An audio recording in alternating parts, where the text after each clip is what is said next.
Bon, bonjour tout le monde, j'espère que vous allez bien. Est-ce que vous pouvez juste me confirmer dans le chat que vous nous voyez et que vous nous entendez bien? Donc, normalement, vous devez voir une petite présentation et vous devez voir Alexandra et moi-même. Merci beaucoup, Damien. Super. N'hésitez pas, les autres, si c'est bon pour vous aussi. Ça nous rassure, comme il n'y a pas la possibilité de brancher tous les micros. Ok, merci Elodie, Angélique, Sylvie, enchanté. Merci de nous avoir rejoints. Je vais vous faire une très rapide introduction et puis ensuite, je laisserai la parole à Alexandra pour les conseils et la conférence sur l'alimentation saine. Je m'appelle Arthur Catani, je suis cofondateur de la société Goldmap. On est une société spécialisée en qualité de vie au travail et en prévention santé. Et donc, on a le plaisir d'animer en collaboration avec Gagne une série de webinaires toute l'année sur des sujets santé et bien-être. Et donc, le sujet du jour, c'est l'alimentation saine. On va essayer de vous donner pas mal de conseils pratiques, vous allez voir, pour une alimentation variée et équilibrée. Et donc, c'est Alexandra Murcier qui va animer ce webinaire. Alexandra est diététicienne, nutritionniste. Elle est experte diététique dans plusieurs médias. Vous l'avez peut-être vu sur BFM TV ou lu sur le Huffington Post. Alexandra, tu dispenses des formations à l'éducation nutritionnelle en entreprise auprès de personnel soignant, de foyers, de jeunes et des clubs sportifs. Et tu as aussi ton cabinet médical à Paris. Je vais juste vous dire un rapide mot avant qu'on démarre sur les webinaires qu'on anime avec le GAN. Alors, le dernier webinaire qu'on a animé, c'était avant les vacances en juin. Peut-être que certains ont participé à notre webinaire sur la sédentarité et l'activité physique. Aujourd'hui, donc, on a le webinaire sur les 10 commandements de l'alimentation saine avec Alexandra. Et puis, le dernier webinaire de l'année, ça sera sur la thématique de la gestion du stress et des émotions en entreprise. Vous pouvez déjà noter la date. Ça sera le dernier jeudi du mois de novembre, donc 25 novembre, comme d'habitude, de 11h à 12h30. Voilà, vous allez avoir accès aux slides, à la présentation à la fin du webinaire. Vous aurez également accès au replay pendant 7 jours. Donc, on va essayer de vous envoyer l'ensemble des documents. Alexandra, je te laisse la parole et moi, je vous retrouve à la toute fin pour la conclusion. Je vous souhaite un bon webinaire. Alors, bonjour à tous, j'espère que vous me voyez bien et que vous m'entendez bien également. Donc, comme le disait Arthur, moi je suis diététicienne nutritionniste, je travaille principalement en libéral et puis j'ai l'habitude de dispenser des formations en entreprise. Alors, le but de cette formation, c'est donc de balayer un petit peu les 12 fondamentaux d'une alimentation saine. Donc très honnêtement, on a choisi ces thèmes de manière arbitraire, bien évidemment. Une alimentation saine, ça se résume pas à ces 12 thèmes. Le but, c'est vraiment que vous en tiriez quelque chose qui vous aide dans votre quotidien, des conseils pratiques, mais aussi théoriques qui peuvent vous aider au jour le jour. Donc il ne faut pas hésiter, si vous avez des questions tout au long du webinaire, à rebondir. Je les prendrai soit à la fin de chaque thème, soit tout à la fin. On va voir comment on fonctionne, mais il n'y a pas de questions bêtes. Le but, c'est vraiment de vous aider. Même si vous voulez rebondir sur un autre thème que je n'aurais pas forcément abordé, ben, n'hésitez pas. Moi, je suis toujours ravie de répondre aux questions. Je laisse un temps de questions-réponses assez long à la fin pour qu'on puisse échanger. Donc vraiment, voilà, n'hésitez pas. Donc, on va démarrer par le premier thème, qui est la simplicité, la sensualité et la variété, tu choisiras. Au-delà de l'aspect alimentation pure, aliments et contenu de l'assiette, il y a aussi toute la partie comportementale. Ah, il y a une personne qui n'a pas de son. Est-ce que pour les autres, tout fonctionne bien? Parce qu'a priori, ouais, a priori, si ça fonctionne bien pour les autres, c'est pas de mon côté. Du coup, je vous laisse essayer de revoir. Je sais pas comment, sur votre ordi, en fait, simplement de vérifier si les paramètres permettent de, voilà, que vous m'entendez. Peut-être déconnectez-vous ou reconnectez-vous si ça ne fonctionne pas.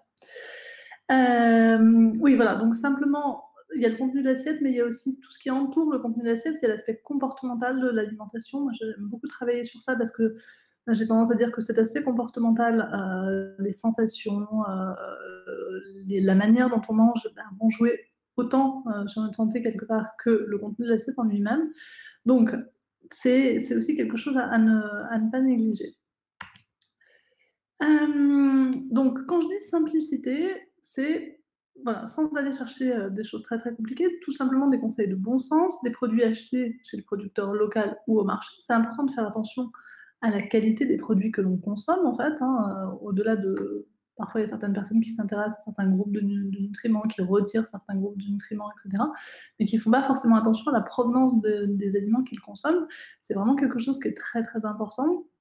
Donc, plus vous mangez en local, plus vous mangez de saison, plus les aliments que vous allez consommer vont être intéressants pour votre corps. En fait, la nature est bien faite. L'hiver, par exemple, notre système immunitaire, il a besoin de vitamine C pour fonctionner. Ça tombe bien, c'est naturellement la saison des agrumes. L'été, pour protéger notre peau du soleil, notre corps, il a besoin de lycopène, par exemple. C'est quelque chose qu'on va retrouver dans les tomates. Donc, le fait de manger de local, de saison, déjà, ça nous aide beaucoup pour optimiser notre santé. Ensuite, c'est bien de choisir des aliments bio. Alors, c'est vrai que c'est un budget peut-être un petit peu plus important, mais c'est des aliments qui sont quand même meilleurs d'un point de vue nutritionnel. Il y a beaucoup, beaucoup de pesticides dans tout ce que l'on consomme qui n'est pas bio. Et il y a un effet cocktail aussi, parce que encore manger une fois de temps en temps des fruits et légumes pas bio, c'est pas grave, mais à force, en fait, toujours au quotidien, ça, plus les produits ménagers qu'on utilise, et cetera, dans lesquels on peut retrouver des substances qui vont être cancérigènes également, mais ça fait un effet cocktail qui est pas bon. Donc des aliments bio quand c'est possible. Il faut bien toujours, quand on n'utilise pas du bio, bien nettoyer les fruits et légumes que l'on consomme. Alors quand je dis bien nettoyer, c'est pas juste passer sous l'eau, hein. C'est bien frotter, éventuellement avec du vinaigre blanc, ça peut être quelque chose d'intéressant. Et bien peler les fruits et légumes quand ils sont pas bio, puisque c'est dans la peau en fait qu'on va retrouver une grande partie des pesticides. Ensuite, toujours sur le côté un petit peu éthique de l'épicerie fraîche en vrac. Alors, au-delà du fait que les pardon, que les emballages utilisent beaucoup de plastique, que c'est pas très bon pour notre planète, ils sont aussi en contact avec les aliments que l'on consomme et souvent ils contiennent des perturbateurs endocriniens, des parabènes, ce genre de choses. Donc à force, en fait, tous ces aliments, c'est pareil, ça fait un effet cocktail et à force d'être en contact avec des produits qui sont pas très bons, on finit par les ingérer. Donc plutôt choisir des produits en vrac quand c'est possible. Des céréales complètes, alors ça c'est quelque chose qui est assez important, de prendre des aliments complets, des féculents complets, du riz complet, des pâtes complètes, parce qu'en fait tout ça, ils sont plus riches en fibres, donc ils vont augmenter moins rapidement le taux de sucre dans le sang, du coup on va moins stocker. Ça c'est la première chose. Ensuite, ils sont aussi plus riches en nutriments et donc ils vont aussi provoquer une meilleure satiété, puisque comme ils sont plus riches en fibres, ça va augmenter donc moins rapidement le taux de sucre dans le sang et donc il y aura moins d'hypoglycémie réactionnelle derrière, qui fait qu'on a tendance à avoir faim rapidement. Donc c'est intéressant pour la satiété. Éviter les plats préparés, parce que les plats préparés, ils vont être en général très salés, parfois ils contiennent du sucre, même quand c'est des plats salés, en fait, ils contiennent du sucre, on retrouve du sucre dans les lasagnes, ce genre de choses. Donc c'est assez délétère. Ils sont très riches en additifs de manière générale, donc c'est pas forcément intéressant. Alors sans aller faire de la grande cuisine, hein, encore une fois, le but c'est pas de mettre 2 heures au fourneau tous les jours, mais utiliser des produits bruts et faire moi ce que j'appelle de l'assemblage. L'assemblage, ça va être manger différents types d'aliments bruts en même temps, en fait, pour faire un plat sans qu'il y ait beaucoup besoin de cuisson, beaucoup besoin de cuisine, en fait. Ça va être beaucoup plus sain pour notre santé. Ensuite, il ne faut pas négliger d'utiliser des herbes aromatiques, des épices, ce genre de choses. Alors déjà, ça relève la saveur des plats, donc ça va permettre d'utiliser un petit peu moins de sel, en fait. Ça apporte de l'odeur, de la saveur. Tout ça, c'est des choses qui sont importantes, même au niveau de notre satiété, en fait. Le fait de manger avec plaisir, ça joue sur la satiété. Et puis, c'est des aliments qui, même en petite quantité, vont apporter des nutriments intéressants. Typiquement, ça peut apporter de la vitamine C, c'est le cas du persil, par exemple. Le curcuma, c'est assez anti-inflammatoire, donc plutôt intéressant pour notre santé. Et là encore, il faut bien les nettoyer. Il faut privilégier aussi des aliments crus, notamment des fruits et légumes crus, parce qu'on perd une grande quantité des vitamines à la cuisson. La vitamine C, par exemple, elle est très sensible à la chaleur, donc quand on consomme trop de cuit, il y a moins d'intérêt nutritionnel, ou donc plutôt des cuissons à basse température. Et donc, privilégier l'aspect coloré, savoureux, agréable, en fait. Même quand on fait un petit peu attention à son poids, c'est important de faire attention à ce que l'on mange et à le manger avec plaisir, parce que ça va permettre justement d'être plus satisfait et donc directement d'avoir moins de compulsions et moins d'envie de grignoter. Donc pourquoi faire attention à tout ça? Pour le plaisir, pour le bon fonctionnement métabolique, pour le bon fonctionnement de notre santé, et pour un meilleur équilibre de manière générale. Est-ce qu'il y a des questions sur ce thème-là? Ou est-ce qu'il y avait des choses, que vous auriez aimé que je détaille peut-être un petit peu plus? N'hésitez pas si vous avez besoin que je détaille un petit peu plus. Je vois qu'il y a quelqu'un qui écrit.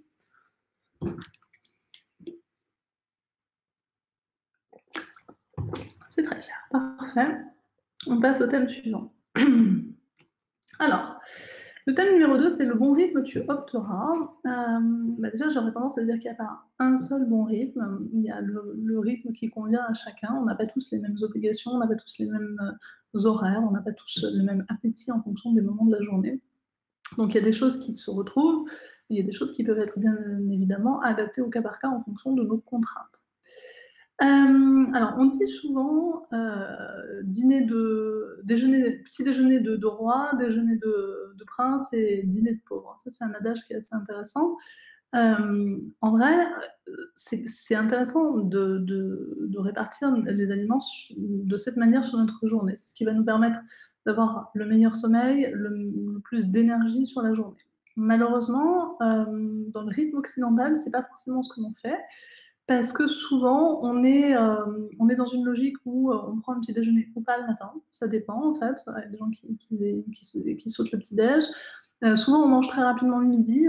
La pause déjeuner, parfois, elle est sautée ou on mange vraiment très très rapidement.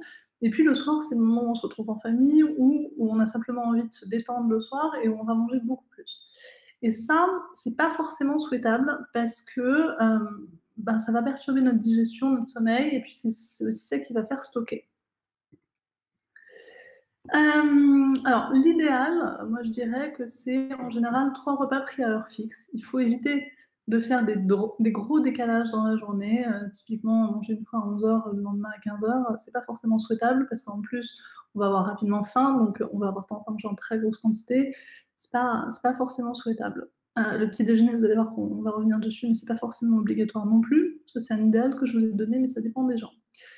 Moi, j'ai souvent tendance à proposer à mes patients de faire un goûter, en fait, parce que ça permet d'alléger plus facilement le repas du soir et puis souvent, le timing entre notre pause déjeuner et le repas du soir est assez long, en fait. Donc il vaut mieux un goûter structuré que, des grignotages pendant tout l'après-midi. Donc il vaut mieux, vraiment mettre une collation. 4 heures d'intervalle environ et donc choisir les aliments en fonction du moment de la journée. Je m'explique. Par exemple, les féculents, leur rôle, c'est d'apporter de l'énergie sur le long terme. Quand on n'en mange pas le midi, forcément, on a très très faim en fin de journée. On va avoir tendance à soit chercher du sucre dans plein d'aliments sucrés toute la journée, soit en manger en grande quantité le soir. Et en fait, quand on en mange en grande quantité le soir, là, ça va être un plat un peu lourd qui va perturber notre sommeil et surtout, ça va nous faire stocker. On va avoir tendance beaucoup plus facilement à stocker. Donc ça, c'est pas forcément souhaitable de les zapper le midi, en fait. Souvent, on mange une salade le midi sans féculents, c'est pas forcément souhaitable. En manger beaucoup le soir, c'est pas forcément souhaitable. C'est la même chose pour, tout ce qui est fromage. Le fromage le soir, en fait, ça apporte beaucoup de calories sous un petit volume. Ça a ce qu'on appelle une densité énergétique élevée et donc ça va perturber notre sommeil et nous faire stocker, en fait. Donc plutôt à éviter le soir. Hem Donc, stockage de graisse évité, bon fonctionnement de l'horloge interne et en fait, quand on va manger plutôt léger le soir, ça va moins perturber notre sommeil, donc ça va moins nous fatiguer. En fait, la digestion, c'est un processus qui demande beaucoup d'énergie, hein, et donc on va se réveiller, on va mieux dormir, donc on va avoir une meilleure énergie le matin et un sommeil plus réparateur. Donc ça va jouer sur beaucoup de choses. Notre qualité de sommeil, elle est très importante parce qu'elle détermine aussi notre appétit. En fait, quand on est trop fatigué, quand on dort mal, notamment par exemple pour les personnes qui ont des rythmes décalés, qui travaillent la nuit, et cetera, et ben, forcément, ces personnes, elles ont plus faim. C'est assez documenté scientifiquement que le fait de travailler la nuit, par exemple, ça fait prendre du poids sur le long terme. Ça augmente le risque de diabète, et cetera. Donc en fait, plus on privilégie la qualité de son sommeil, plus, plus on va perdre du poids facilement, plus on va maintenir son poids facilement. Voilà pour ce thème du rythme de manière générale. Alors, un petit point quand même, il ne faut pas manger trop léger le soir non plus, parce que quand on mange trop léger, on va avoir tendance à avoir trop faim et ça aussi, ça peut perturber notre sommeil, donc c'est pas forcément souhaitable non plus. Donc voilà pour le thème du rythme de manière générale. Je ne sais pas s'il y a des questions sur tout ça. Je sais que j'ai souvent des questions sur le jeûne intermittent, sur, ce genre de choses, sur le fait ou non d'avoir besoin de sauter le petit-déj, est-ce que le petit déjeuner c'est obligatoire? Je ne sais pas si c'est des choses qui vous intéressent que je détaille un peu plus?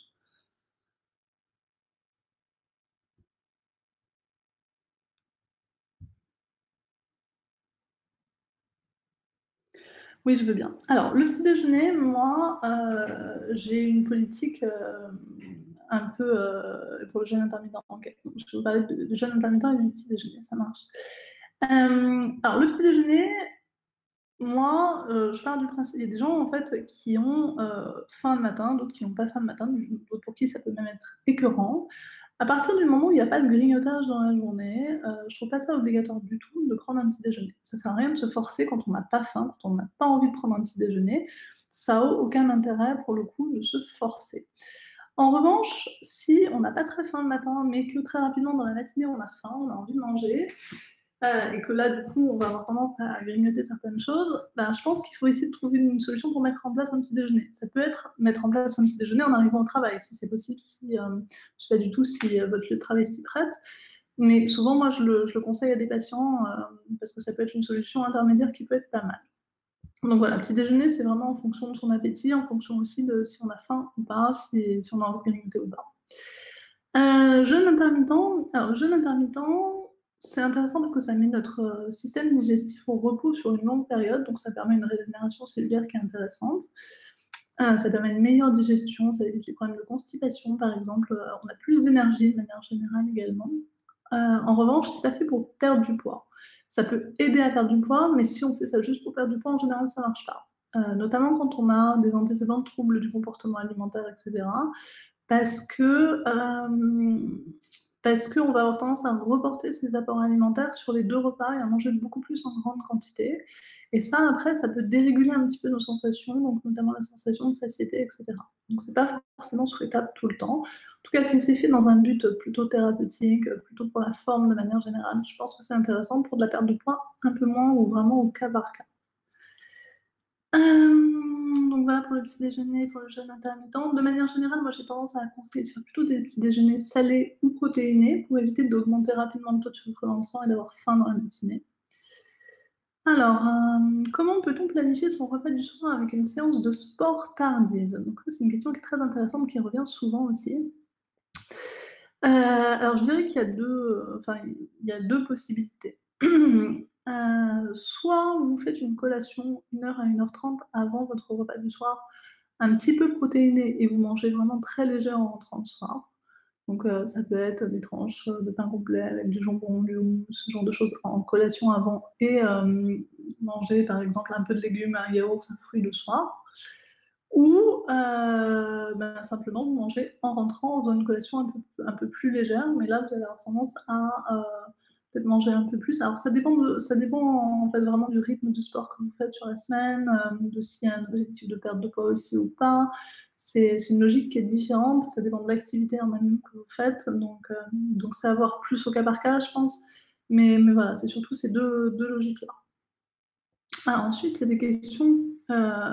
Déjà, est-ce que le jeûne intermittent est compatible avec l'allaitement? Oui, c'est compatible à condition de bien s'hydrater, et de ne pas avoir tendance à faire, des hypoglycémies, ce genre de choses. Mais oui, c'est compatible. L'hydratation, dans tous les cas, c'est important pour le jeûne intermittent, allaitement ou pas, il faut, bien s'hydrater, sinon ça a vraiment peu d'intérêt. Et enfin, question sur les compléments alimentaires, B12 par exemple, s'il vous plaît. Alors, peut-être que je pourrais le détailler peut-être un peu plus à la fin, le thème des compléments alimentaires de manière générale, parce que là, c'est pas trop dans le thème.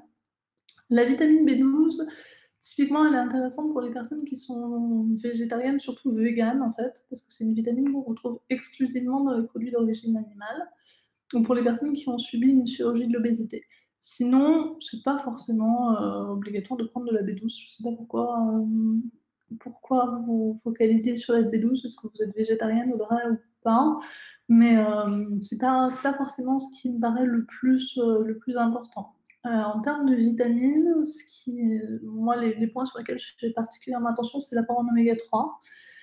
Il y a une grande partie de la population française qui est carencée en oméga 3, donc ça peut être intéressant de se supplémenter dans certains cas en fonction de son alimentation. L'apport en fer pour les femmes aussi, souvent les femmes elles sont carencées en fer. Et puis l'hiver, la vitamine D, sur laquelle on est presque tous en déficit et qui est importante pour notre santé de manière générale. Voilà pour ce thème-là. Est-ce qu'il y a d'autres questions sur tout ça?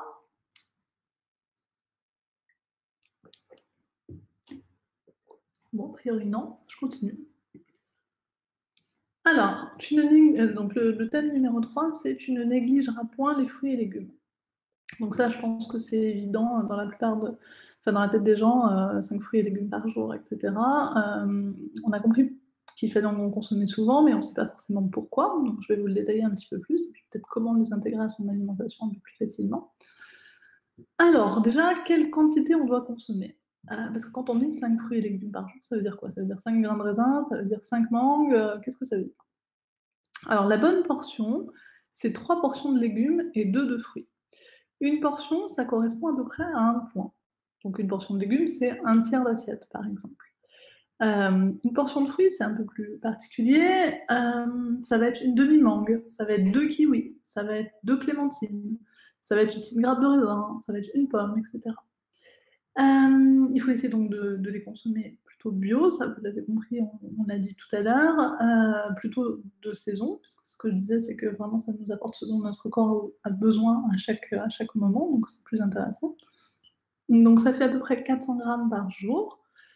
Voilà, le but c'est d'aller vers cet objectif, c'est-à-dire que ça c'est un idéal. Après, quelqu'un qui n'en mange pas du tout, si déjà on arrive à intégrer 1 ou 2 portions de fruits tous les jours, bah, c'est déjà très bien. Quelqu'un qui en mange 3-4 déjà, c'est un petit effort à faire en plus pour essayer d'arriver aux 5 fruits et légumes par jour. En termes de répartition dans la journée, donc plutôt 2 fruits, 3 légumes, pas 5 fruits, parce que 5 fruits, ça fait beaucoup trop de sucre.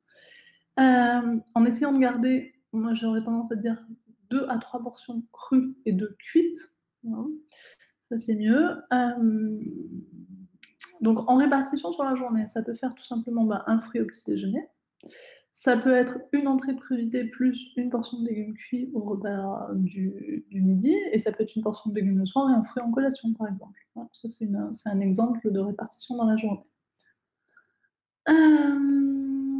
Voilà pour combien, comment sur les fruits et légumes.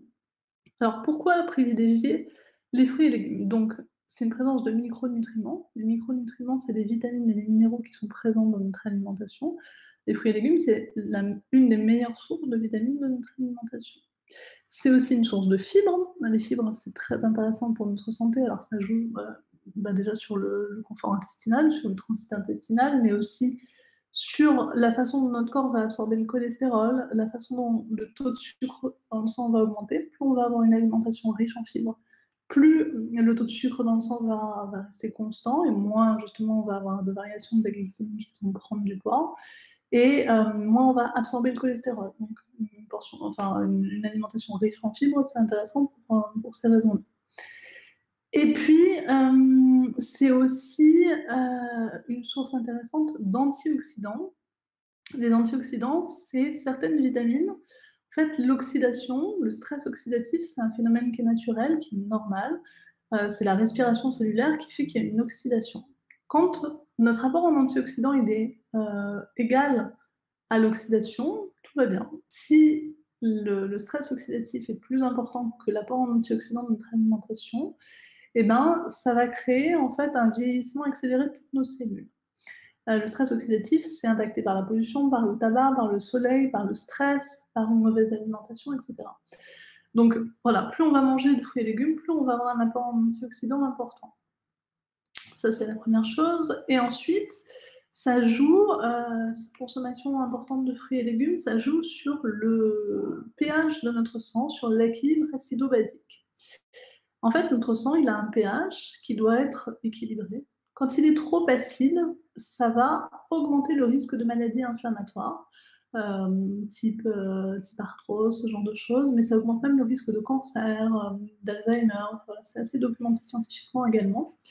Et en fait, une alimentation trop riche en protéines animales, trop riche en sucre, elle va avoir tendance à acidifier notre sang, alors qu'une alimentation riche en fruits et légumes, elle va avoir tendance à basifier, justement. Donc plutôt partir sur beaucoup de fruits et légumes, en sachant que ce qui est acide ou ce qui est basique, ça n'a rien à voir avec le goût. Le citron, par exemple, c'est acide au goût, mais c'est basifiant. Alors, il y a des petites questions, n'hésitez pas à continuer à rebondir. Donc, que pensez-vous des compotes type pomme-pote en remplacement d'un fruit lors des collations? Alors ça, c'est pareil, c'est une question qui revient très, très souvent en cabinet.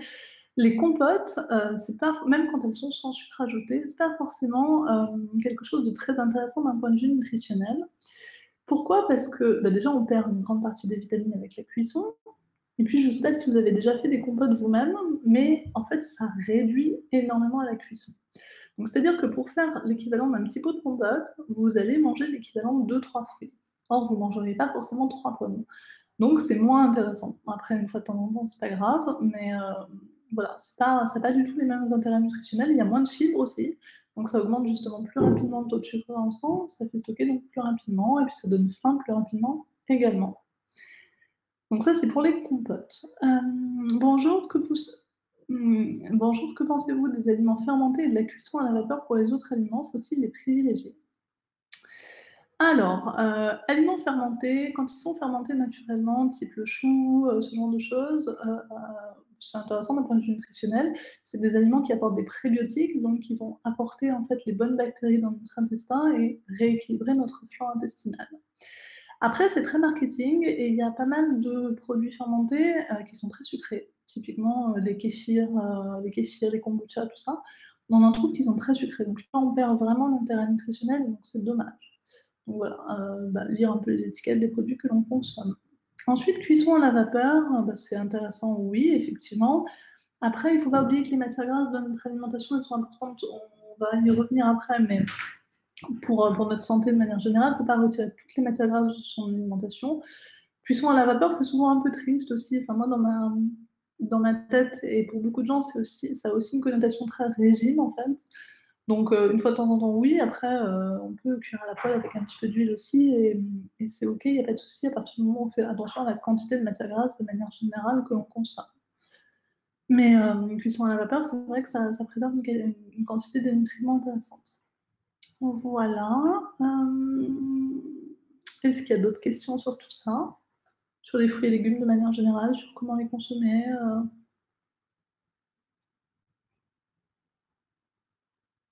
Il y a quelqu'un qui crie, j'attends juste. D'autres petites questions? Ça me fait une petite pause, parce que je parle vite.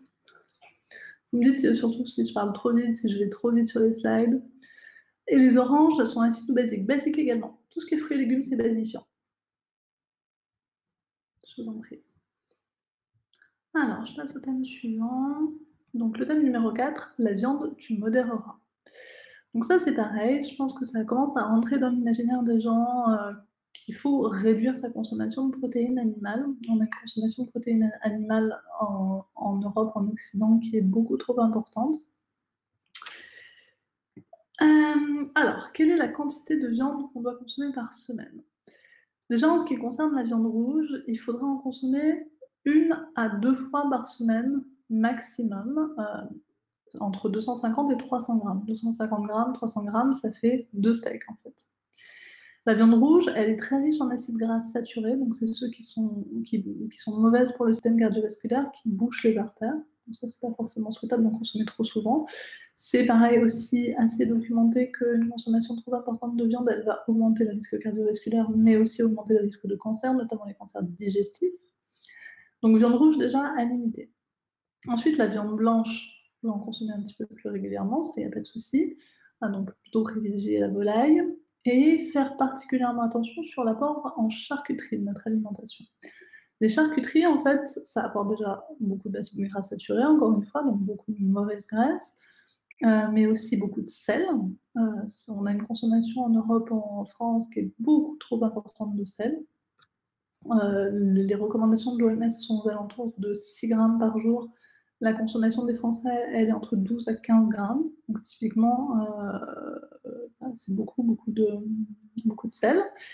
Et puis, c'est aussi une source de nitrites. Alors, en fait, les nitrites, c'est des conservateurs qui sont utilisés dans la charcuterie pour donner la couleur rose au jambon. Donc je réponds à Julie en même temps, oui, le jambon blanc, c'est considéré comme de la charcuterie. Cette couleur rose, elle n'est pas du tout naturelle, en fait. Un jambon qui ne contient pas de nitrites, il est gris, c'est la vraie couleur, hein, il est moins appétissant.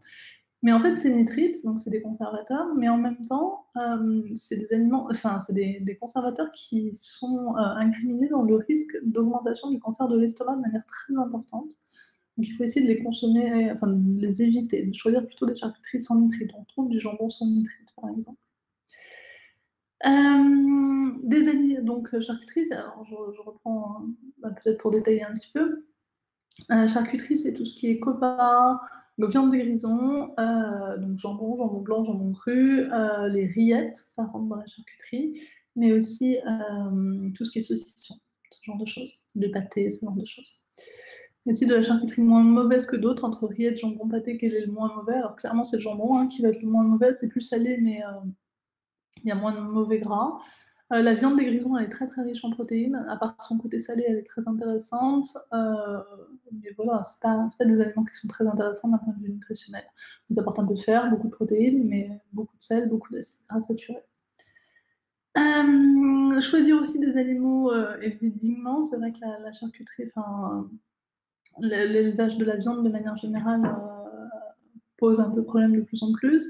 Donc plutôt des producteurs, vaut mieux en manger moins, que ça revienne un peu plus cher à l'achat, mais en manger moins et plutôt du bio.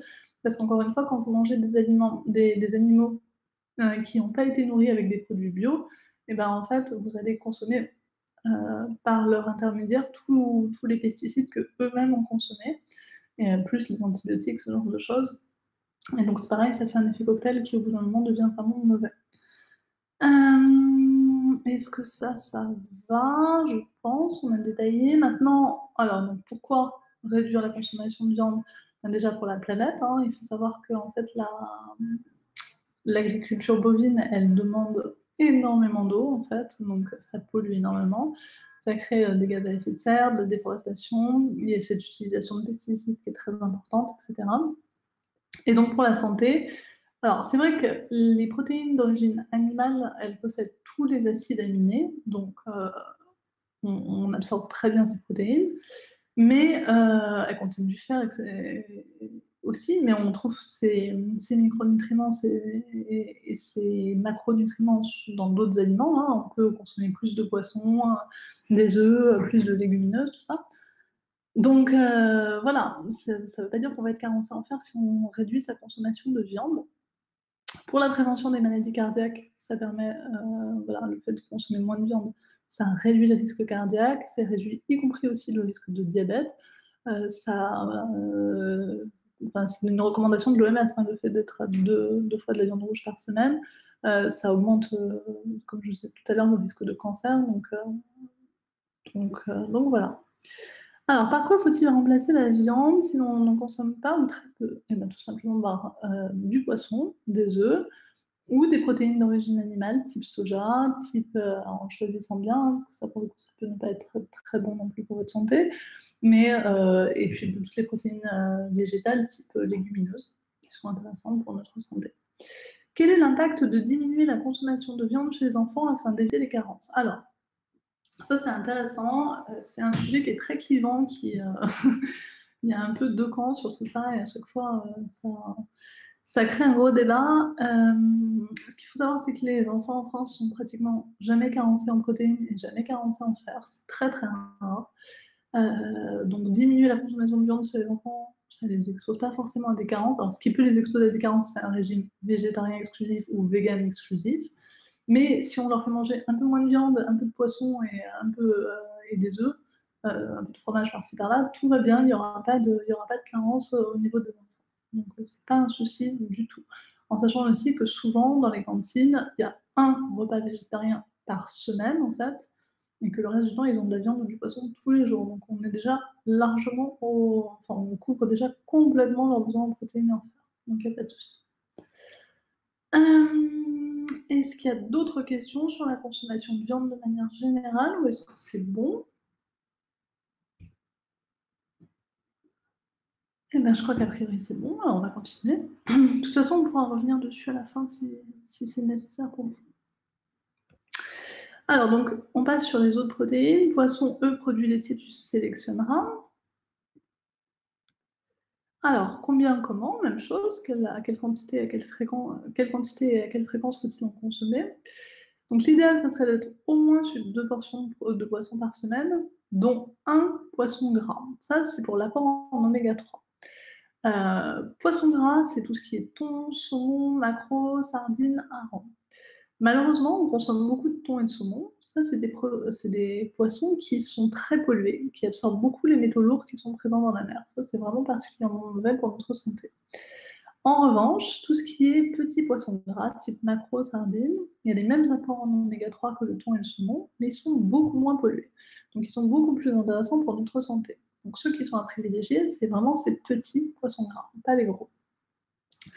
Ensuite, en termes de produits laitiers, alors pareil, il y a eu dans les années 90-2000 beaucoup de campagnes de pub sur tout ce qui était produits laitiers, genre les produits laitiers sont nos amis pour la vie, etc. Bon, c'est des aliments qui apportent un peu de protéines, qui nous apportent aussi un peu de calcium, mais qui ne sont pas forcément très très bons pour notre santé. Déjà, quand on dit 2 portions de produits laitiers variés par jour, c'est un yaourt ou du lait et un fromage, mais pas 2 portions de fromage. Le fromage, ça doit rester sur une seule fois par jour, pas plus, sinon c'est trop d'acides gras saturés, trop de sel, etc. Donc 2 portions de produits laitiers variés par jour, c'est le maximum. Ensuite, c'est des produits qui contiennent souvent donc, pas mal d'acides gras saturés et aussi des facteurs de croissance qui sont mauvais, qui sont incriminés dans le risque de cancer sur le long terme quand on en consomme trop et qui sont particulièrement acidifiants. Donc en fait, c'est des produits qui sont pro-inflammatoires, les produits laitiers. C'est ce qui explique que, ok, ils apportent beaucoup de calcium, mais on absorbe très mal ce calcium. Par exemple, les personnes qui sont végétariennes, véganes, elles n'ont jamais pratiquement de problème d'ostéoporose parce que leur alimentation est beaucoup plus basifiante et donc en fait le calcium est mieux absorbé. Donc du coup, 2 portions d'huile de produits laitiers par jour, vraiment maximum. Je rebondis sur votre petite question, est-ce mauvais de manger beaucoup de yaourt nature? Donc oui, c'est pas, enfin voilà, jusqu'à 2 par jour, ça va, mais pas plus. En sachant que tout ce qui est yaourt aux fruits, choses comme ça, moi je les considère même pas comme des produits laitiers, c'est des produits sucrés. Ils apportent beaucoup, beaucoup trop de sucre, donc je les mets même pas dans la catégorie produits laitiers. Ne consommer que des œufs de poule élevés en plein air, alors voilà, ça c'est important aussi, encore une fois, pour le côté éthique et puis aussi pour les nutriments qu'elles vont nous apporter. Donc plutôt choisir, la filiale Bleu Blanqueur si c'est possible, qui va justement garantir une alimentation plus riche en oméga 3. Je rebondis aussi sur la question d'avant et au contraire, quel risque pour un enfant qui mange beaucoup de viande? Alors, ça va avoir tendance à lui faire prendre du poids, un peu trop rapidement. Et puis, vraiment, quand on consomme trop de protéines, en fait, trop de protéines de manière générale, ça va être mauvais pour nos reins.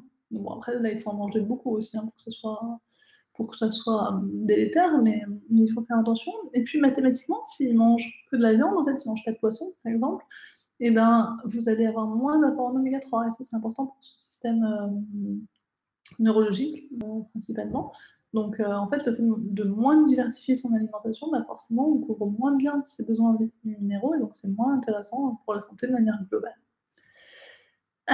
Question, trop de fromage, est-ce que c'est un risque de cholestérol, vache ou chèvre? Alors, quand je dis acides gras saturés, c'est effectivement ceux qui vont avoir tendance à augmenter notre taux de cholestérol. Ce qu'il faut savoir, c'est qu'il y a différents types de taux de cholestérol. Le cholestérol, il est quand même essentiel à notre vie, il ne faut pas non plus le diaboliser complètement, puisque il est indispensable à notre système hormonal, par exemple. Si on n'avait plus de cholestérol, eh ben, on aurait un système hormonal qui ne fonctionnerait pas du tout. Donc, il ne faut pas faire la chasse au cholestérol complètement, mais par contre, il faut essayer de réduire sa consommation d'acides gras saturés de manière générale. Les yaourts de chèvre, les produits à base de lait de chèvre, ou lait de brebis d'ailleurs, sont moins riches en acides gras saturés, donc ils sont à privilégier par rapport à ceux au lait de vache. Et à contrario, ne presque pas manger de produits laitiers. Bon, il n'y a pas de souci, hein, franchement, moi j'y vois pas un inconvénient. Alors ça rebondit aussi sur la question Juste après, que pensez-vous du lait sans lactose? En fait, quand on grandit, on perd une enzyme qui est la lactase. La lactase, son rôle, c'est de digérer le sucre qui est présent dans le lait. Donc en fait, quand on grandit, ça explique qu'il y a plein de gens qui supportent pas les produits laitiers en grandissant, qui les digèrent mal. Donc le lait sans lactose, ça peut être une bonne solution dans ce cas-là, mais on peut aussi ne jamais consommer de produits laitiers et tout va bien.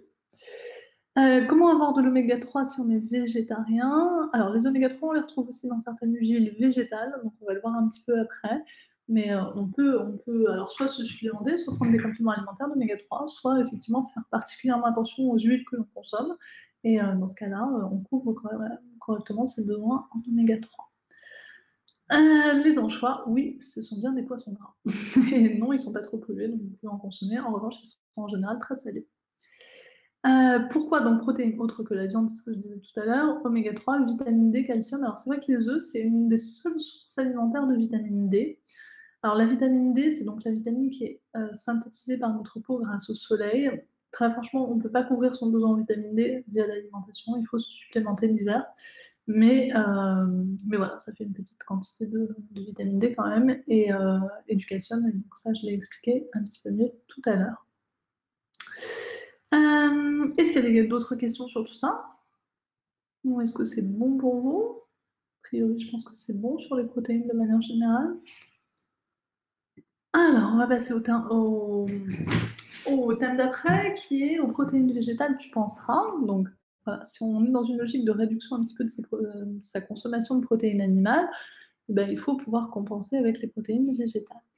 Alors, ce qu'il faut savoir, c'est qu'en Occident, notre alimentation, donc, comme je le disais tout à l'heure, est beaucoup trop riche en protéines animales. Idéalement, il faudrait avoir un ratio de 50% de protéines animales, 50% de protéines végétales. Et du coup, ce n'est pas du tout le cas autour de nous en ce moment. On consomme beaucoup trop de protéines animales. Alors, qu'est-ce que c'est qu'une assiette végétarienne bien équilibrée? Comme je le disais aussi tout à l'heure, les produits d'origine animale, ils contiennent tous les acides aminés essentiels. Les acides aminés, c'est des petites molécules qui, en fait, vont créer des protéines. Donc, quand on mange de la viande, du poisson ou des œufs, on a tous les acides aminés essentiels. En revanche, dans les produits d'origine végétale, on n'a pas tous ces acides aminés essentiels, donc il faut apprendre à créer une assiette végétarienne bien équilibrée pour avoir cette bonne complémentarité. Donc en fait, une assiette végétarienne bien équilibrée, c'est une assiette où on va associer des céréales et des légumineuses, puisque dans ces deux groupes alimentaires, il y a certains acides aminés qui doivent se complémenter pour créer des protéines. Donc un tiers céréales, donc ça peut être du riz, des pâtes, du pain, un tiers légumineuses, donc lentilles, pois chiches, pois cassés, edamame, fèves, haricots rouges, haricots blancs, haricots noirs, etc. Et un tiers de légumes. Ça, c'est une assiette végétarienne bien équilibrée. Souvent, sur un régime végétarien, des personnes ont tendance à éliminer les protéines animales et manger beaucoup de féculents, beaucoup de fromage, mais pas assez de légumineuses. Et donc, c'est ça qui peut expliquer que parfois, quand on est végétarien, on peut prendre du poids. Moi, c'est quelque chose que je retrouve beaucoup en cabinet, des personnes qui prennent du poids en devenant végétarien parce qu'ils n'ont pas cet apport en protéines correct. L'apport en protéines, il est très important. Autant il ne faut pas dépasser ce que je disais tout à l'heure, autant il faut quand même avoir un apport en protéines correct, parce que c'est ce qui crée tout le fonctionnement de tous nos tissus, donc nos muscles, nos cheveux, nos ongles, mais aussi notre système immunitaire. Voilà, le système immunitaire, c'est créé grâce à base de protéines. L'hémoglobine, oui, les protéines qui transportent l'oxygène dans le sang c'est des protéines. Donc il faut faire attention à avoir cet apport en protéines correct. Ça, quand on fait un régime végétarien, c'est pas toujours le cas, donc il faut y faire attention. Il y a des plats végétariens ancestraux qui sont naturellement bien équilibrés en protéines. C'est le cas, par exemple, en Afrique du Nord, du couscous et des pois chiches, donc ça fait bien féculents et légumineuses. Au Mexique, les galettes de maïs et la purée d'haricots rouges. En Inde, le riz et la salade et la soupe de lentilles. Tout ça, c'est des pays où, naturellement, en fait, les repas végétariens sont bien équilibrés. Au Japon, le riz et les haricots azuki, etc. Après, il y a 3 cas particuliers. Il y a le soja, la levure alimentaire et le quinoa. Ça, c'est des aliments qui contiennent naturellement toutes les protéines, tous les acides aminés essentiels. Soja, il faut quand même consommer en petite quantité parce que c'est un perturbateur endocrinien, c'est pas forcément très très bon pour notre santé, notamment chez les enfants, chez les ados, chez les femmes. Enfin, chez les femmes dans certains cas en tout cas. Donc faire attention quand même. Quinoa, donc ça c'est OK. Et levure alimentaire, on n'en mange jamais en très très grande quantité. Donc même s'il y a tous les acides aminés essentiels, bah, ça apporte pas assez de protéines. Alors, j'ai une question de Fleur. Cette composition d'assiette n'est valable que dans le cadre d'une alimentation végane ou est-ce en complément de la viande 3 fois par semaine? Alors non, non, c'est valable dans tous les cas en fait. Si on veut réduire sa consommation de protéines animales et faire des repas végétariens bien équilibrés, c'était une idée de composition, mais on peut le faire qu'on soit végane ou qu'on continue à consommer des protéines animales. Donc combien de fois par semaine il faut essayer de faire ça? Donc pour les végétariens et véganes, tous les jours à la base des protéines animales. Pour les autres, 2 à 3 fois par semaine en complément et remplacement progressif des protéines animales. Ouais, c'est ce que j'avais écrit. Voilà pour la complémentarité des protéines végétales. Est-ce que ça c'est clair? Est-ce que vous avez besoin de plus? Je sais qu'il y a quand même beaucoup de gens qui sont dans une logique de réduction de leur consommation de protéines animales. Donc n'hésitez pas si vous avez d'autres questions sur tout ça. Sur le risque de carence, etc. Je ne sais pas s'il y a des choses que vous voudriez que je détaille un peu plus sur les protéines végétales. Oh, ça a l'air OK de votre côté. Alors, thème numéro 7, les bonnes graisses, tu choisiras. Donc, comme je disais tout à l'heure aussi,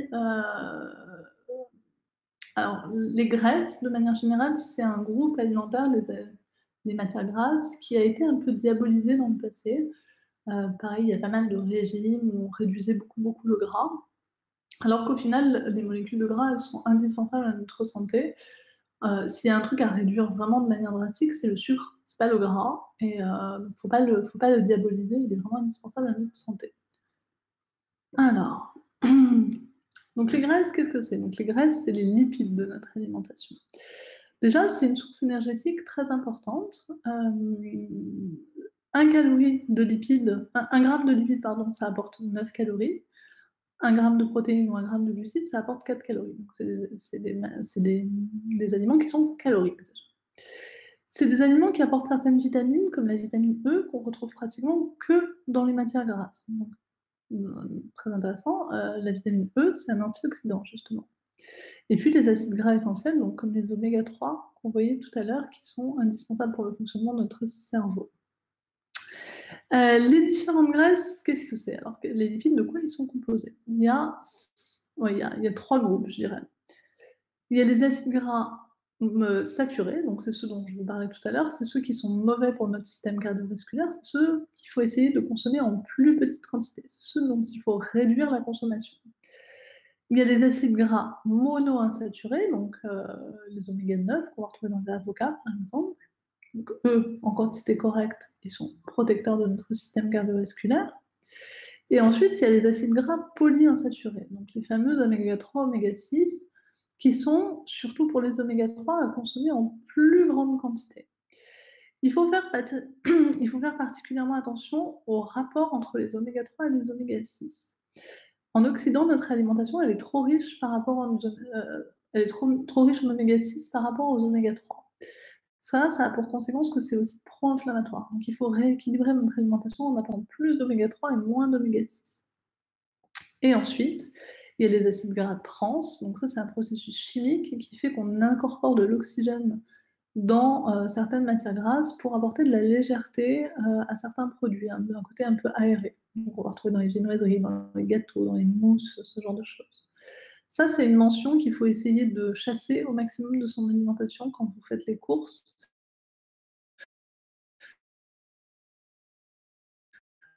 Quand vous voyez cette mention acide gras trans ou matière grasse hydrogénée, il faut essayer maximum. Parce que ça, c'est très, très vrai pour le système cardiovasculaire. Les recommandations du plan national nutrition santé, ça va être de consommer en petite quantité des acides gras saturés, donc c'est ce que je disais tout à l'heure, réduire un peu cette consommation d'acides gras saturés. Privilégier l'huile de colza et de noix, alors surtout en assaisonnement. Celles-ci, elles sont très riches en oméga 3, elles ont moins d'oméga 6 que certaines autres huiles, donc en colza et noix en assaisonnement au maximum. Et éviter au maximum tout ce qui est huile de tournesol, soja, tartame, maïs, qui sont très riches en oméga 6. Et donc pro-inflammatoire. L'huile de tournesol, il faut faire attention parce qu'elle est présente dans beaucoup, beaucoup de plats. Tous les plats qu'on achète à l'extérieur, elle coûte pas cher en fait. Mais elle supporte bien la cuisson, donc on l'utilise beaucoup dans les conserves, ce genre de choses. Il y a beaucoup d'huile de tournesol. Voilà, celle-ci, elle est à éviter. Privilégier l'huile d'olive pour la cuisson, et éviter de cuire avec du beurre, en fait. Le beurre, quand il est cuit, il dégage un composé qui est toxique et qui devient mauvais pour notre système cardiovasculaire. Donc le beurre cru, c'est OK, on peut en consommer un petit peu, en une petite quantité tous les jours, ça apporte de la vitamine A notamment, mais pas de le faire cuire. Et enfin, manger une petite poignée par jour de fruits à coque non salés, type noix, noisettes, amandes, et cetera, qui vont apporter du magnésium, des protéines végétales et aussi des oméga 3, notamment dans le cas des noix.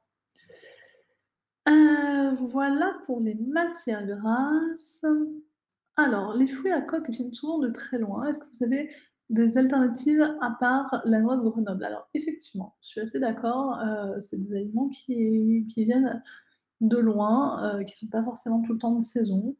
Donc il faut essayer de faire attention sur la provenance, en évitant particulièrement les noix de cajou. Les noix de cajou, on ne sait pas forcément, mais c'est une culture qui est très toxique pour les personnes qui les récoltent en fait. Donc à éviter. Après, on peut, moi j'ai tendance à dire que c'est souvent une petite collation qui est pas mal parce que ça augmente pas le taux de sucre dans le sang, c'est assez satiétogène, c'est intéressant. Mais j'ai pas vraiment d'alternative effectivement, choisir plutôt voilà, des noix françaises, ça on en trouve facilement, mais noisettes aussi, amandes aussi, il faut éviter les noix du Brésil, ce genre de choses qui viennent de très loin, noix de cajou, voilà. Pistaches, elles viennent de loin en général aussi. Essayer de trouver, faire attention à la provenance des aliments, encore une fois, mais c'est pas forcément simple. Mais en tout cas, sinon, juste complémenter avec un peu plus d'huile de colza et ça apporte des oméga 3 et c'est OK également. Voilà. Est-ce qu'il y a d'autres questions sur les matières grasses, peut-être mode de cuisson aussi de manière générale, ou est-ce que c'est bon pour vous?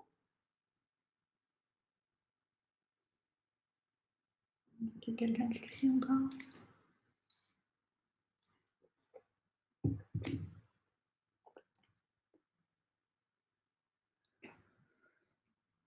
Alors, est-ce dangereux de frire avec de l'huile d'olive? Oui, enfin dangereux non, mais en fait chaque huile a un point de fusion qui est différent, c'est-à-dire qu'il y a une température jusqu'à laquelle elle peut cuire sans brûler. L'huile d'olive, son point de fusion, il est plus bas que l'huile de tournesol, donc en fait il y a 2 huiles que vous pouvez utiliser pour la friture, c'est l'huile de tournesol ou l'huile de coco. Mais bon, on peut pas faire tout avec de l'huile de coco, quoi. Typiquement des frites de patates douces, ça passe, des frites de pommes de terre, c'est un peu bizarre. Mais de manière générale, frire, c'est pas très bon. Donc, si une fois de temps en temps vous faites frire avec de l'huile de tournesol, ben, c'est pas grave. Si vous faites frire tout le temps, que ce soit à l'huile d'olive ou à l'huile de tournesol, c'est pas bon pour la santé. Donc voilà. Mais l'huile d'olive, il vaut mieux l'utiliser pour la cuisson en basse température.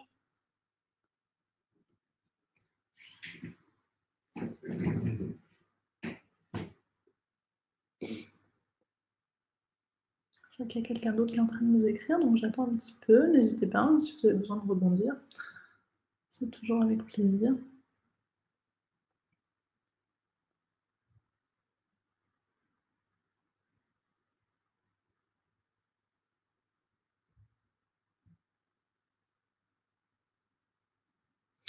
Justement, l'huile de coco devient dure à froid, il n'y a donc pas de risque de cholestérol, etc. Alors, si, en fait, oui et non. Elle devient dure à froid parce que justement, elle est plus riche en acides gras saturés, effectivement, que les huiles qui sont fluides tout le temps. Donc, si on consomme que de l'huile de coco tout le temps, en fait, c'est pas très bon pour notre santé. Effectivement, c'est pas très bon pour notre système cardiovasculaire. En revanche, elle n'est pas riche en oméga 6, donc elle ne va pas être pro-inflammatoire. Donc c'est déjà ça. L'un dans l'autre, en fait, c'est plus intéressant. Enfin, moi, j'ai tendance à dire qu'à choisir entre un peu d'huile de tournesol de temps en temps ou un peu d'huile de coco de temps en temps, je préfère l'huile de coco. Plus intéressant. Parce que les oméga 6, en fait, on en a beaucoup trop dans notre alimentation. Que pensez-vous des matières grasses en bouteille enrichies en oméga 3 parfois pour cuire? Alors encore une fois, Isio 4 par exemple, c'est intéressant parce qu'elle est enrichie en oméga 3, mais en même temps, elle est naturellement très riche en oméga 6. Donc le ratio entre les deux est toujours pas très intéressant. Moi, je préfère utiliser des vraies huiles pures. Le lait de coco est-il meilleur et moins gras que la crème fraîche? Il y a un peu moins d'acides gras saturés effectivement dans le lait de coco que dans la crème fraîche et surtout on peut le diluer plus facilement, c'est-à-dire qu'en fait le lait de coco, vous mettez un peu d'eau pour faire une sauce, ça passe vachement mieux que si vous délayez de la crème fraîche avec de l'eau par exemple. Donc du coup on peut l'utiliser plus facilement. C'est plus simple de réduire la quantité. Voilà, alors je vais passer sur le thème suivant. Les féculents, séculents, tu privilégieras, pardon. Donc, féculents, c'est souvent un groupe alimentaire qui est diabolisé, qui, dans l'imaginaire des gens, fait prendre du poids, alors que bah, leur rôle, c'est quand même déjà principalement de nous apporter de l'énergie sur le long terme, des glucides. Donc, il ne faut pas les retirer de notre alimentation, au risque d'avoir des compulsions sur le sucre tout le temps.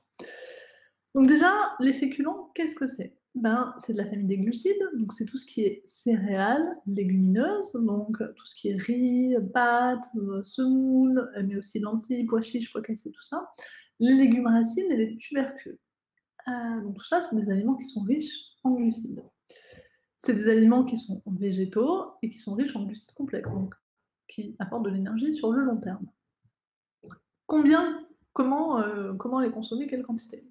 Il faut au moins une portion de céréales par jour, plutôt le midi déjà, pour apporter de l'énergie, et une portion de légumineuses au moins 2 fois par semaine. Donc on ne consomme pas assez de légumineuses en France, c'est dommage parce que ça a un index glycémique plus bas que les féculents, donc c'est-à-dire que ça va augmenter moins rapidement le taux de sucre dans le sang et donc du coup ça va faire moins stocker. Les légumineuses, c'est aussi des aliments qui sont plus riches en fibres et qui apportent du fer, donc ils ont beaucoup d'intérêt nutritionnel. Et en plus, c'est des aliments qui sont pas chers du tout. Donc il faut choisir plutôt des produits complets, comme je disais tout à l'heure, pour leur richesse en fibres et pour leur index glycémique plus bas. Donc riz complet, pâtes complètes, ce genre de choses. Alors il faut savoir aussi que les industriels ont fait beaucoup, beaucoup d'efforts sur ces dernières années pour tous ces produits complets qui sont maintenant largement meilleurs qu'avant. Donc, si vous n'avez pas testé depuis plusieurs années, ben, je vous invite à réessayer de temps en temps parce que c'est pas mal. On trouve beaucoup, beaucoup de produits complets, type la semoule complète, la pâte à quiche complète, les pains à burger complets. Tout existe en complet maintenant. Voilà, donc plutôt sous forme complète et non raffinée. Pourquoi consommer des féculents? Alors là, encore une fois, c'est des vitamines du groupe B par exemple, des minéraux, des oligo-éléments, des bonnes graisses quand ils sont complets. Vous avez tout le grain en fait, donc il y a un petit peu plus de matière grasse, mais c'est des bonnes graisses, là encore, c'est des matières grasses d'origine végétale, des fibres et donc des protéines végétales quand vous avez une bonne complémentarité des acides aminés.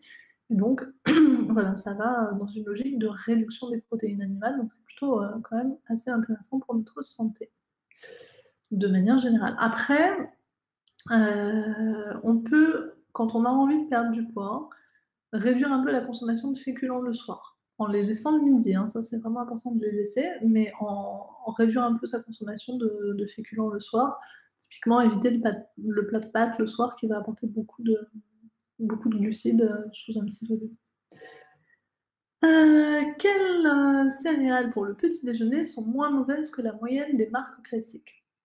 Alors, ce qui pose problème dans les céréales de petit-déj, c'est surtout que ce soit des. Alors, déjà, il y en a qui sont très très sucrés, mais c'est aussi que c'est un aliment qui est très transformé.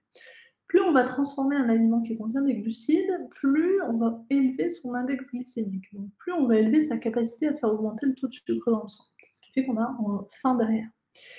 Du coup, moi j'ai tendance à privilégier, enfin à proposer à mes patients plutôt tout ce qui est flocons d'avoine, ce genre de choses qui est un peu moins transformé et qui est plus intéressante d'un point de vue nutritionnel que tout ce qui est riz, pâtes, tout ce qui est n'importe quoi, tout ce qui est riz soufflé, céréales soufflées qui sont pas très, très, très souhaitables.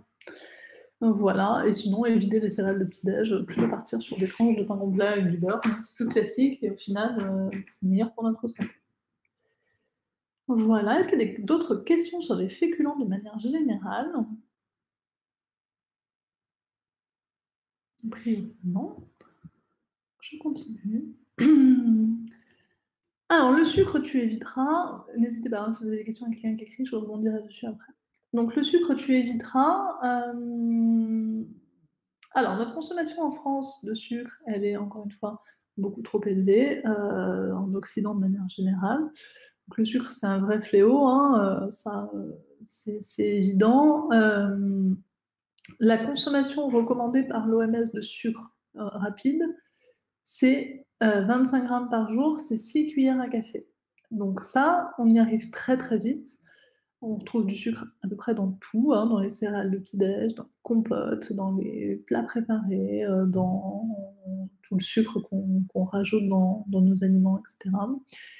On dépasse très facilement tout ça.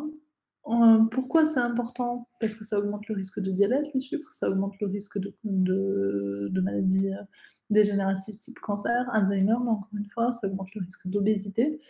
Donc quand une consommation de sucre, elle est beaucoup trop élevée, donc il faut essayer de faire attention. Alors déjà, en évitant les sucres cachés et en lisant les étiquettes.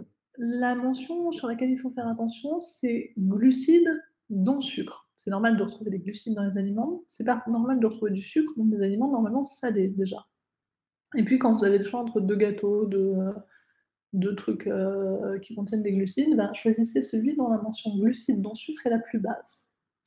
Donc évitez des produits préparés, très transformés qui naturellement vont apporter quand même plus, de sucre. Utiliser du sucre de canne naturel bio, ça c'est mieux parce qu'en plus le raffinage du sucre est un processus qui est pas très bon pour notre santé non plus. Donc voilà, je vais pas revenir dessus, plus, mais c'est un problème majeur de santé publique, ça on l'a compris. Plus on va avoir tendance aussi à manger du sucre, plus on va avoir des variations de la glycémie, donc des variations de notre taux de sucre dans le sang qui vont nous donner des coups de barre, en fait, des petites hypoglycémies réactionnelles. Souvent, on a tendance à manger du sucre pour se redonner un petit peu d'énergie, mais en fait, au final, c'est contre-productif sur le long terme. Et puis, encore une fois, c'est pro-inflammatoire aussi. C'est un coût social énorme pour l'État, hein, toutes les maladies dues à la consommation de sucre, elles nous coûtent très très cher. Donc voilà, essayer de réduire cette consommation au maximum. Alors, il y a pas mal de petites questions sur ça. Des avis sur les féculents sans gluten. Alors oui, il faut éviter. Alors, il faut différencier déjà les produits sans gluten naturellement, type le riz. Le riz, il n'y a naturellement pas de gluten. Et les produits transformés avec la mention sans gluten, type le pain sans gluten, type les pâtes sans gluten. Quand on consomme des produits transformés sans gluten, souvent ils sont faits à base de farine de maïs. La farine de maïs, elle contient donc pas mal d'oméga 6 déjà, donc c'est pas forcément très intéressant. Mais surtout, en fait, elle a un index glycémique qui est très élevé, donc qui va augmenter très rapidement notre taux de sucre dans le sang et qui va nous faire stocker. C'est ce qui explique également aussi qu'il y a des gens qui se mettent au sans gluten et qui prennent du poids. Donc voilà, moi je suis carrément OK pour un régime sans gluten quand c'est des aliments naturellement sans gluten, mais pas quand c'est des aliments transformés. Pâte de blé ou pâte de riz, j'ai envie de dire dans tous les cas, pâte complète plutôt. Donc ça, pâte de riz complète, vous n'allez pas trouver, donc plutôt pâte de blé. Quid des édulcorants? Alors, moi, je suis vraiment contre les édulcorants, à essayer de réduire au maximum de son alimentation. Ils sont pas très bons pour notre santé, hein, voilà, ça augmente le risque de cancer, etc. Et puis ça envoie un faux message à notre cerveau. Dans notre bouche, il y a des récepteurs au goût sucré. Donc quand on mange quelque chose qui contient des édulcorants, on a l'impression qu'il y a du sucre alors qu'il n'y en a pas. Donc il y a un faux message qui est envoyé par notre cerveau à notre pancréas pour lui dire de produire de l'insuline alors que notre taux de sucre n'a pas augmenté. Ça favorise les fringales, etc. C'est pareil, c'est complètement documenté scientifiquement que les personnes qui consomment des édulcorants tout le temps, elles ont un IMC, un poids qui est plus important et surtout un risque de diabète qui est beaucoup plus important que le reste de la population. Donc vraiment à éviter au maximum. Moi, je préfère un peu de vrai sucre que des édulcorants. Le miel est-il à comptabiliser comme sucre libre? Oui, tout à fait. Il est plus intéressant que du sucre blanc, mais ça reste du sucre libre. Chocolat, alors le vrai chocolat, le cacao noir, il y a peu de sucre. En revanche, tout ce qui est chocolat au lait, chocolat blanc, c'est des aliments qui contiennent beaucoup de sucre. Et les jus de fruits sans sucre ajouté, c'est pareil. Alors, même si on n'a pas rajouté de sucre, déjà il y a moins de fibres, donc ça va augmenter plus rapidement notre taux de sucre dans le sang que de manger un vrai fruit. On perd aussi une partie des vitamines. Et surtout, pour faire un jus, c'est le même processus que ce que je disais tout à l'heure pour les compotes. Pour boire l'équivalent d'une bouteille de jus de fruits, par exemple, ou d'un verre de jus de fruits, vous allez, en termes de fruits en lui-même, consommer beaucoup plus de fruits et donc beaucoup plus de sucre, puisqu'on perd, ça perd en volume. Donc c'est pas très très intéressant non plus d'un point de vue nutritionnel, les jus. Moi, pour moi, les jus de fruits, ça reste un produit sucré, que ce soit sans sucre ajouté ou non. Voilà pour ce thème du sucre. Est-ce que vous avez d'autres questions sur ça? A priori, je pense que ah oui, si. L'alcool. Alors l'alcool, c'est pas du sucre, mais c'est métabolisé en sucre, c'est-à-dire que notre foie, travaille d'une certaine manière à ce que l'alcool devienne du sucre. Ça fait le même processus que des jus de fruits, c'est-à-dire que ça va augmenter très rapidement notre taux de sucre dans le sang et faire stocker. En plus, ça augmente le risque de cancer, etc. Donc oui, clairement, c'est à éviter. Il faut éviter de boire à jeun, parce que quand on boit à jeun, ça déséquilibre encore plus rapidement le taux de sucre dans le sang. C'est des calories vides, c'est des calories qui apportent aucun nutriment.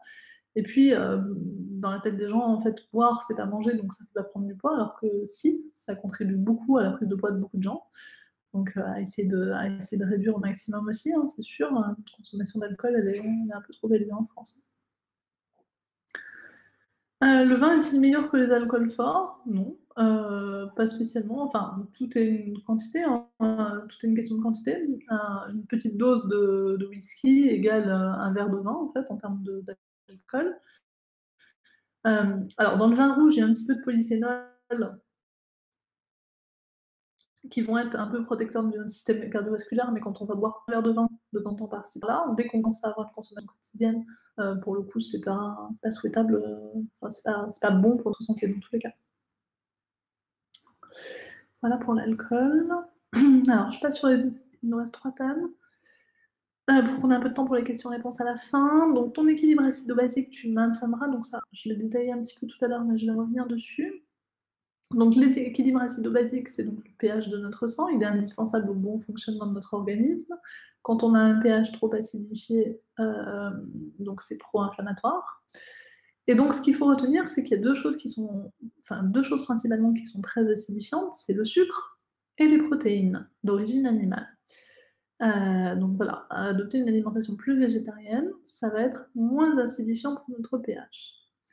Donc, comment rétablir un petit peu cet équilibre acido-basique? Ben, déjà, en privilégiant tout ce qui est fruits et légumes, et en accompagnant toujours les protéines animales de céréales légumineuses plutôt complets et surtout de légumes, puisque justement, ça va rétablir cet équilibre acido-basique. Il faut éviter les plats préparés qui contiennent plein d'additifs et du sucre. Limiter le sel également, donc penser aux épices qui vont être plus intéressantes pour limiter le sel. Donc manger plutôt du complet, en fait, ça va dans la même logique que le reste que je vous disais, hein. Souvent, c'est des thèmes qui se retrouvent, en fait. C'est des conseils qui rebondissent les uns sur les autres en fonction des thèmes et qui vont tous dans le même sens. Et puis, il ne faut pas négliger l'activité physique. En fait, notre équilibre acido-basique, le pH de notre sang, il dépend aussi de notre capacité à l'oxygéner. Et plus on va oxygéner notre sang, plus on va basifier ce pH. Donc, plus on va avoir de l'activité physique, plus on va respirer de manière générale, plus ça va basifier le pH de notre sang. Donc, on essaye vraiment d'avoir de l'activité physique, de bien respirer, et en fait, le fait d'avoir de l'activité physique, ça augmente la fréquence respiratoire, donc ça oxygène mieux le sang, et donc ça basifie. Donc ça, c'est assez important. Voilà, des questions sur l'équilibre acido-basique. Je sais que c'est pas forcément quelque chose dont on entend beaucoup parler, donc n'hésitez pas si vous avez besoin.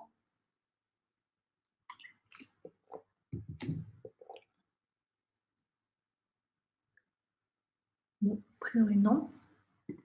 Ensuite, à l'eau, tu penseras. Alors, on oublie souvent de s'hydrater, hein. Moi, j'ai plein de patients qui ne boivent pas du tout assez. C'est vraiment indispensable à notre santé. Alors, quelle quantité d'eau il faut consommer? On dit souvent 1,5 litre par jour.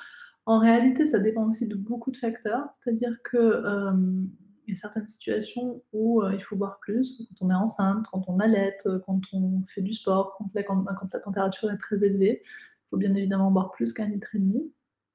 Ça, c'est un peu le classique, 1,5 litre pour tout le monde, mais en vrai, il faut boire plus que ça. Il faut retenir que la seule boisson indispensable, c'est l'eau. Il n'y a pas besoin de boire du thé, du café, des sodas, ce genre de choses. La seule boisson indispensable, c'est l'eau. Donc, pour penser à bien s'hydrater, il faut essayer déjà de commencer la journée par boire 1 ou 2 verres d'eau à jeun. Ça réhydrate, hein. faut pas oublier qu'on reste une grande partie, enfin 8 heures, la nuit, en moyenne sans boire, alors que ça ne nous arrive pas forcément dans la journée. Donc se réhydrater le matin, boire avant le repas, pendant, après l'effort aussi. Alors ça, c'est quelque chose qu'on oublie souvent, pour les sportifs, mais il faut boire avant et après l'effort et aussi avant. Le fait de bien être hydraté en commençant une activité sportive, ça augmente les capacités sportives et ça évite le risque de blessure. Donc c'est vraiment important de boire avant, pendant, après. Il faut boire avant d'avoir soif. Quand on a soif, ça veut dire qu'on est déjà déshydraté, donc ce qui est déjà un souci. Il faut prendre une bouteille, une gourde avec soi, ça c'est important. Varier les eaux aussi, on peut boire de l'eau du robinet, ou de l'eau minérale. Alors les eaux pétillantes, il faut faire attention parce qu'il y en a certaines qui sont très riches en sel, donc à regarder un petit peu les étiquettes. Et donc pourquoi c'est si important cette hydratation? Pourquoi doit-on éviter de boire pendant le repas? Non, il ne faut pas éviter de boire, pendant le repas. Ah, j'ai mis avant les repas, bah, on peut boire avant et alors pendant, en fait, ça a tendance à diluer un peu les sucs digestifs, mais c'est pas interdit de boire pendant le repas. Donc c'est indispensable pour éliminer les toxines. Ça relance le métabolisme de base aussi, d'avoir une bonne hydratation, ça relance la capacité naturelle à brûler des calories. Ça évite de faire de la rétention d'eau, donc plus on boit, moins on a tendance à gonfler. Et voilà, pour le fonctionnement de nos muscles, de notre cerveau, de l'humeur de manière générale, c'est assez important de faire attention à ça. L'eau du robinet est-elle à éviter? Non, pas du tout en France, elle est bien, elle est assez clean, donc il y a pas de souci. En fait, le fait de boire tout le temps dans des eaux, dans des bouteilles, vous voyez, je suis un mauvais exemple, mais c'est pareil, en fait, l'eau, elle est tout le temps en contact avec des plastiques et c'est pas forcément très bon, notamment quand on les laisse au rayon du soleil, en fait, avec la chaleur, les parabènes se transmettent dans l'eau, donc c'est pas du tout souhaitable. Est-ce qu'il y a d'autres questions sur l'hydratation de manière générale? Je vois qu'il y a quelqu'un qui écrit, n'hésitez pas aussi à rebondir. Eau du robinet purifiée par un charbon. Oui, ça c'est bien, ça évite les métaux lourds, ouais, justement. Donc, c'est plutôt intéressant. Bah, eau pétillante, c'est ce que je vous disais tout à l'heure, il faut éviter parce qu'en général, elles sont très salées, puis en plus c'est du gaz, donc ça a tendance à faire gonfler. C'est plus intéressant de boire de l'eau plate. Donc je passe sur le dernier thème. En pleine conscience, tu te nourriras. Alors, c'est un thème qui est assez important pour moi, dans le sens où, comme je le disais tout à l'heure, il y a le contenu de l'assiette, mais il y a aussi tout le contexte dans lequel on mange qui est très important et qui, détermine, en grande partie, la prise de poids ou pas, en grande partie, pas mal de choses. On néglige trop cet aspect, comportement alimentaire qui est très intéressant à mon sens. Donc là, je ne vais pas pouvoir vous le détailler assez. Enfin, c'est quelque chose qui prend du temps, mais il y a des petites recommandations qui sont importantes, notamment le fait de manger en pleine conscience. Bon, le fait de manger en pleine conscience, ça veut dire être, conscient de ce que l'on mange, donc éviter de manger de manière automatique, faire attention au goût, à la texture, à l'odeur des aliments qu'on consomme. Tout ça, c'est des choses qui jouent directement dans notre satiété. Donc c'est vraiment très, très important. Il faut prendre le temps de manger. Trop souvent, en fait, on a tendance à zapper la pause déjeuner ou à manger très vite. La digestion, enfin, le signal de satiété, c'est un signal qui est envoyé par notre cerveau au bout de 20 à 25 minutes. Donc quand on mange en moins de temps que ça, bah, mathématiquement, on n'a pas le temps de le ressentir. Ce qu'il faut savoir, c'est qu'il y a des gens qui arrivent à perdre du poids juste en mangeant plus doucement, sans rien changer à leur alimentation. Donc ça vaut vraiment le coup de manger plus doucement. Ça joue aussi beaucoup sur la digestion, sur le confort digestif. Donc mastiquer consciemment pour apprécier pleinement. Souvent, quand on mange devant un écran, par exemple, on mange de manière automatique, on ne fait pas du tout attention à ces sensations. Et donc après, notre cerveau n'a pas le temps d'imprimer vraiment le plaisir de l'alimentation. Et donc on va avoir tendance à être plus compulsif. On mange tous comme ça. Il faut essayer de poser sa fourchette entre les bouchées. Il faut essayer de mastiquer, hein, pas avaler trop rapidement. Et puis souvent, on peut faire des petits exercices avant de démarrer son repas, par quelques petits exercices de respiration, par exemple. Si vous avez passé une réunion dans la matinée un peu stressante, j'en sais rien, ça permet de démarrer son repas dans un climat beaucoup plus de calme. Et donc, on va être beaucoup plus enclin à faire attention à ces sensations, à s'arrêter quand on n'a plus faim, à mieux apprécier ce que l'on mange et ben, ça sera beaucoup plus positif. Donc là, on a vu les 12 thèmes. Alors, je vais déjà vous copier-coller dans le chat un très rapide petit questionnaire de satisfaction pour Google Maps. C'est pour la société qui fait ce webinaire. C'est vraiment important pour nous d'avoir vos retours. Donc, n'hésitez pas à être transparent sur ce qui vous a plu, ce qui ne vous a pas plu. Le but, c'est de vous aider et qu'on s'améliore sur le long terme. Donc, c'est très, très rapide à remplir. C'est un petit lien. Si vous pouvez prendre le temps de le faire, ça serait vraiment, vraiment top pour nous. Et puis, ben, on va laisser un quart d'heure pour. Donc là, vous avez mon contact si vous avez besoin de m'envoyer un mail. Et mon site internet, c'est mon nom. Et voilà, là, on a un quart d'heure de questions-réponses. Donc, n'hésitez pas sur des thèmes que j'ai abordés ou sur d'autres thèmes. Moi, c'est toujours avec plaisir que j'y réponds. Le but, c'est vraiment que ça soit intéressant pour votre quotidien, que ça vous aide. Donc, n'hésitez pas s'il y a quoi que ce soit. Voilà, je suis là. J'espère que ça vous a plu en tout cas et que ça vous a intéressé.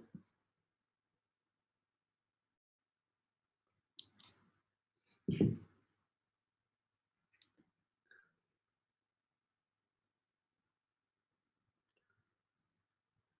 y a Arthur qui va revenir à la fin de toute façon. Donc là, on a vraiment encore un quart d'heure, donc n'hésitez pas. Il y a Arthur qui va revenir en fin de séance pour vous présenter le prochain webinaire. Alors oui, vous allez avoir la possibilité de revoir l'ensemble de la conférence en replay pendant 7 jours, d'après ce que disait tout à l'heure Arthur. Sous quelle forme, où est-ce que vous allez retrouver le lien exactement, pour le coup, je ne sais pas. Mais en tout cas, c'est sûr, vous allez avoir le replay pendant 7 jours. Et en plus de ça, vous allez avoir le support. Alors, quelle alimentation? Donc là, on a des petites questions. Lien avec les autres conférences, vers les autres conférences, je ne sais pas non plus. Quelle alimentation privilégiée avec une hernie hiatale? Donc, alors c'est surtout une alimentation qui va protéger un peu du reflux au niveau de l'estomac. Donc, éviter tout ce qui est gazeux, éviter tous les aliments qui sont très épicés, éviter pour le coup de boire en grande quantité pendant les repas, bien mâcher, bien mastiquer. Là, vous allez vraiment aider votre estomac à mieux travailler. Donc, voilà, bien mastiquer. Et puis, globalement, c'est plutôt ça. Hein.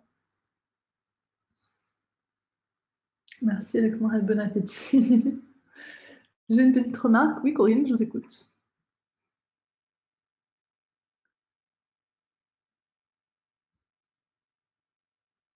Je vous remets le lien du questionnaire pour ceux qui ne l'ont pas vu.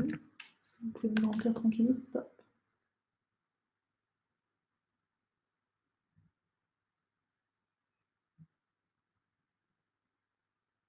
C'est quoi votre petite remarque, Corinne? Puis des autres, vraiment, n'hésitez pas si vous avez d'autres questions sur tout, la composition des recettes, des plats. Je ne sais pas, très intéressant, merci beaucoup. Beaucoup d'informations complémentaires. J'ai peur de ne pas tout retenir. Alors oui, c'est normal, c'est complètement normal. Je sais que j'aborde beaucoup de thèmes, 12 en 1h30, c'est pour ça aussi que je vais vite pour laisser du temps à la fin pour qu'on puisse revenir sur les choses qui ne sont pas claires. Il y a beaucoup d'infos, je suis d'accord. Alors vous retrouvez tout sur le support. C'est peut-être un peu trop complet, mais bon, le but c'est aussi de balayer un peu tout. Il faut que vous ayez un peu une idée exhaustive. Alors oui, voilà, si vous avez besoin de précision, là, franchement, n'hésitez pas. Alors, si vous avez des exemples de menus à la semaine, cela pourrait être intéressant. Je vais vous envoyer des petites idées de recettes hyper simples à mettre en place. Bougez pas, je vous fais ça tout de suite. Je vais vous mettre ça dans le chat. C'est des recettes vraiment d'assemblage ultra simples à mettre en place facilement. Copie. Hop, ben voilà.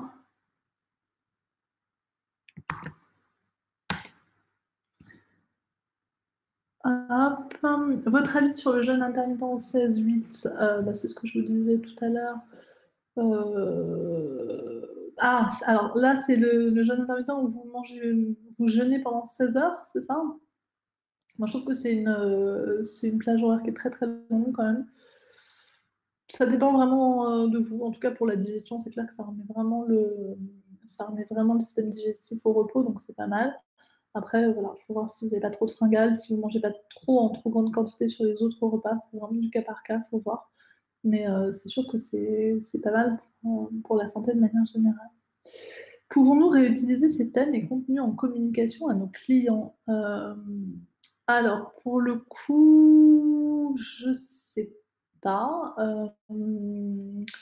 je sais pas par rapport à ça, il faudrait voir avec Arthur à la fin si vous pouvez réutiliser le contenu. Alors moi, pour le coup, j'ai pas de souci avec ça, mais il faut voir avec Goldmap si c'est possible ou pas de réutiliser le contenu en lui-même. Mais en tout cas, en revanche, c'est des conseils que vous pouvez tout ce que je vous ai dit, c'est des choses que vous pouvez, transmettre à votre entourage, c'est des choses que vous pouvez expliquer, mes recettes, vous pouvez les envoyer également, ça, j'ai pas de souci sur ce contenu-là, donc à voir. Mais en tout cas, je pense que plus on sensibilise les gens à l'alimentation saine, bah, mieux c'est, donc tant mieux si vous avez cette démarche-là. Donc vraiment prenez le temps encore, hein, si vous avez des questions, j'ai fait exprès de terminer à 15 pour ça, donc je suis là pour ça, n'hésitez pas. C'était justement dans une démarche de prévention au sein des entreprises. Bah ouais, ouais, complètement. Alors après, proposer à Goldmap de faire des des webinaires dans d'autres entreprises aussi. Celles avec lesquelles vous travaillez, ça peut être bien aussi, mais ouais, ouais, c'est bien. En tout cas, c'est une bonne démarche.